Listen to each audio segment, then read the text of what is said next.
کیا اب ہم کراچی کے لیے چینج ایکسپیکٹ کر سکتے ہیں؟ ارشاد بھٹی صاحب، جیسے کہ ہم بریک سے پہلے گفتگو کر رہے تھے، ڈسبرسمنٹ آف فنڈز اور اس میں کلائمیٹ چینج جو بے نظیر صاحبہ نے کہا 100% ایگری کرتا ہوں اس کے ساتھ، اور عمران خان صاحب نے یو این او میں اپنی مشہور زمانہ تقریر میں بھی کلائمیٹ چینج کا ذکر کیا، اور وہ ان کے ایجنڈے پہ بھی ہے، اور درخت لگانا اور باقی سارا کچھ کرنا، بہت ساری چیزیں، یہ ٹائیگر فورس درخت وغیرہ وغیرہ وہ کر رہے ہیں۔ اللہ کرے اس میں ہم کچھ نہ کچھ کریں۔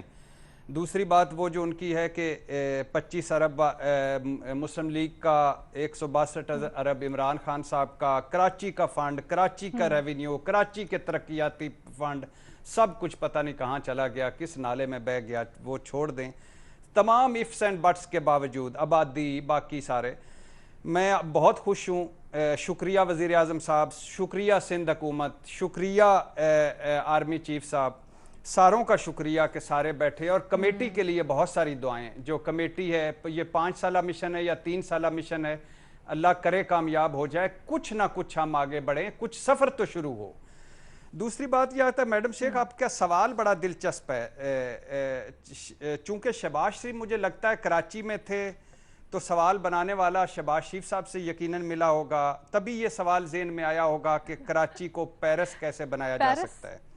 یا میرے خیال ہے میری طرح اس نے بھی پیرس نہیں دیکھا ہوگا جس نے یہ سوال بنایا ہوگا۔ نہ کیا کریں، پیرس مائنڈ کر جائے گا، اور اگر پیرس نے مائنڈ کر دیا تو آپ کہیں کسی نہ کسی دن پیرس چلے جائیں گے تو خراب ہو جائے گی صورتحال۔ پیپلز پارٹی والے بھی کہتے تھے نا، وہ ایک زمانہ تھا جب شروع ہوئے تھے ایشیا کے پیرس سے، اس کے بعد پیپلز پارٹی کہتی تھی ہم بنائیں گے پیرس، تو ہر کوئی پیرس بناتا ہے، تو ہم نے سوچا بتائیں پیرس بنے گا یا نہیں بنے گا۔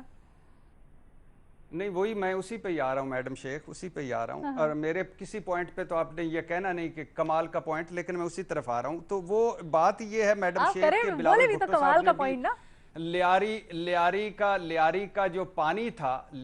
جو پانی تھا اس کو میٹھا کرنا تھا، امیروں کی زمین غریبوں میں بانٹنی تھی، مفت تعلیم دینی تھی 18ویں ترمیم کے ذریعے، وہ تو چلو چھوڑ دیں۔ اور شہباز شریف صاحب کا لاہور بھی پیرس بننا تھا، جس کے آج کل بزدار ہیں۔ پنجاب کے اسپتال انہوں نے ایک دن اعلان کیا کہ یورپ کے اسپتالوں جیسے ہو گئے، اور پھر بھائی سمیت دونوں باہر چلے گئے علاج کروانے کے لیے لندن، اور پھر میں نے سوچا کیوں گئے ہیں جب یورپین ہسپتال ہیں ہمارے پنجاب میں، تو پھر مجھے یاد آیا کہ یورپین ہسپتالوں پر ان کا اعتبار نہیں ہے، اور چونکہ برطانیہ یورپ سے نکل گیا ہے تو اس لیے اب وہ وہاں علاج کروانے گئے ہیں۔ میڈم شیخ، کبھی آپ نے دیکھا ہے پیرس کا سیوریج سسٹم؟ ایسا ہوا ہے کہ مہینہ بارش ہوتی رہے، ایک پانی کا قطرہ وہاں نہیں رکتا، وہاں بچہ لوگ نائی نہیں کر سکتا میڈم شیخ، جتنی بھی بارش ہو جائے۔ پھر دوسری بات ہے، پیرس میں 30 سال الطاف حسین صاحب کے ہتھے پیرس نہیں چڑھا، پیرس میں پیپلز پارٹی والوں کے ہتھے پیرس نہیں چڑھا ابھی تک، پیرس میں گینگ وار نہیں ہے، لٹ مار نہیں ہے، بھتہ خوری نہیں ہے، بوری بند لاشیں نہیں ہیں۔ پیرس میں میڈم شیخ اتنی مکھیاں نہیں ہیں، اتنے گٹر نہیں ہیں، اتنی غلاظت نہیں ہے، اتنے کوڑے کے ڈھیر نہیں ہیں۔ پیرس میں 532 نالے نہیں ہیں، جن میں سے 64 نالے بڑے ہیں، اور ان میں سے 80% بیچ دیے گئے ہیں میڈم شیخ۔